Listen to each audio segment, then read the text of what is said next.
Вкусно!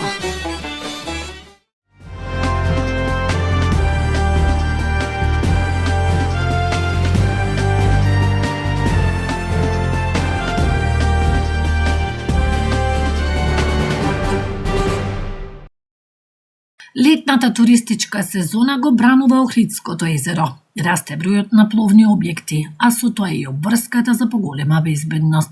Капетанијата на пристаништа и езерската полиција секојдневно спроведуваат координирани контроли со цел навреме да се спречат прекршоците и да се заштитат капачите и сите учесници во пловидбата. Надлежните велат акцентот најнапред е ставен на превенцијата. При контролите се укажува на евентуалните неправилности, но доколку тие не бидат отстранети, следуваат и санкции. Најчесто контроли се вршат на пловилата превозници на туристи, кои мора да ги исполнуваат безбедносните стандарди.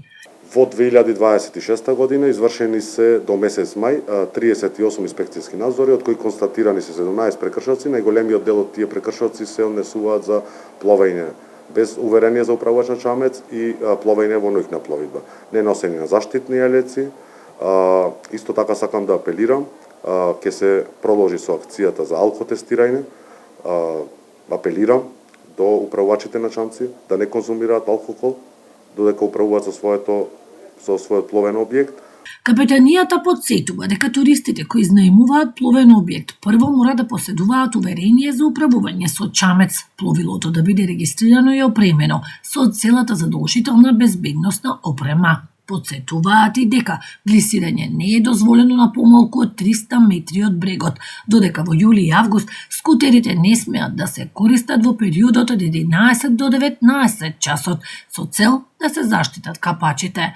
Паралелно со контролите на капетанијата, засилени активности спроведува и езерската полиција. Последната заедничка акцијска контрола покажа дека и понатаму има голем број прекршоци, а особено загрижува управувањето со пловни објекти под дејство на алкохол. Минатата практично контрола покажа дека 63 пловни објекти беа контролирани и при тоа беа констатирани 52 прекршоци согласно Законот за внатрешна пловидба и 9 лица се затекнати во алкохолизирана состојба. Оваа бројка е алармантна и особено покажува на одредено самоволно однесување на одредени лица кои што се наоѓаат во пловните објекти или управуваат пловни објекти. Во единствениот државен регистар на капетанијата на пристаништа во земјава, во моментов се евидентирани 3532 пловни објекти кои пловат на Охридското, Преспанското, Дојранското езеро, како и на Матка. Дел од нив се наоѓаат и надвор од државата.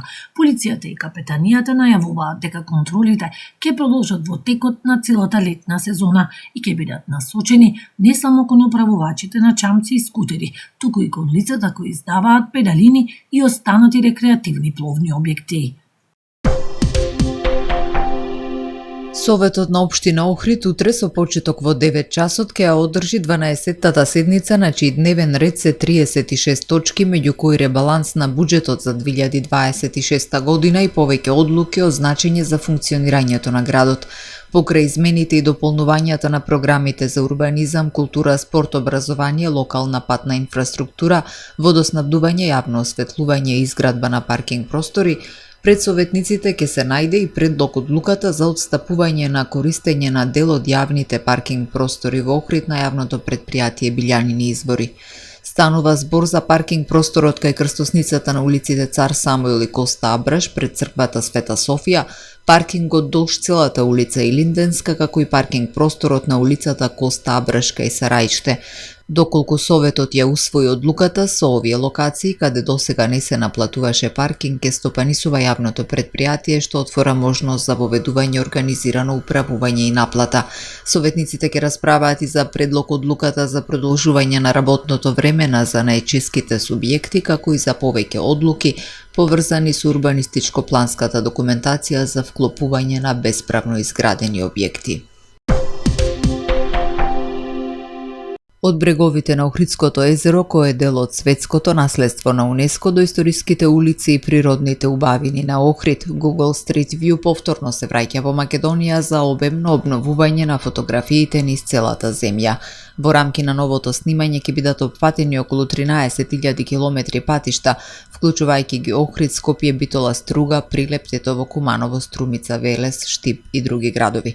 Освен Охридското езеро, ќе бидат освежени снимките од бројни природни, културни и историски знаменитости, како и урбаните средини и патната инфраструктура.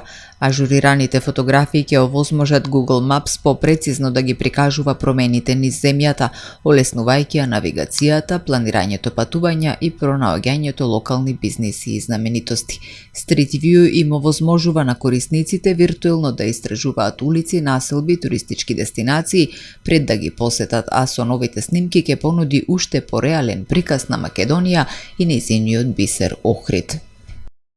Специјалистичка биохемиска лабораторија и ординација Сонце ви донесува метео. Денеска во Охрид имавме претежно сончево време со умерена облачност, попладне се услови за краткотрајна дестабилизација. Дневната температура се искачи до 29 степени Целзиусови. Утре во Охрид времето ќе биде променливо облачно, наместа со пороен дожд и грмежи во попладневните часови. Утринската температура од 13 степени, а максималната дневна до 27 степени. Утре во Македонија температурата од 10 до максимални 33 степени. Следува период на претежно стабилно и потопло време. Во текот на денот ќе биде променливо облачно со сончеви периоди, освен во недела, кога ќе има пороен дожд и грмежи. Ќе дува умерен до засилен ветер претежно од северен правец.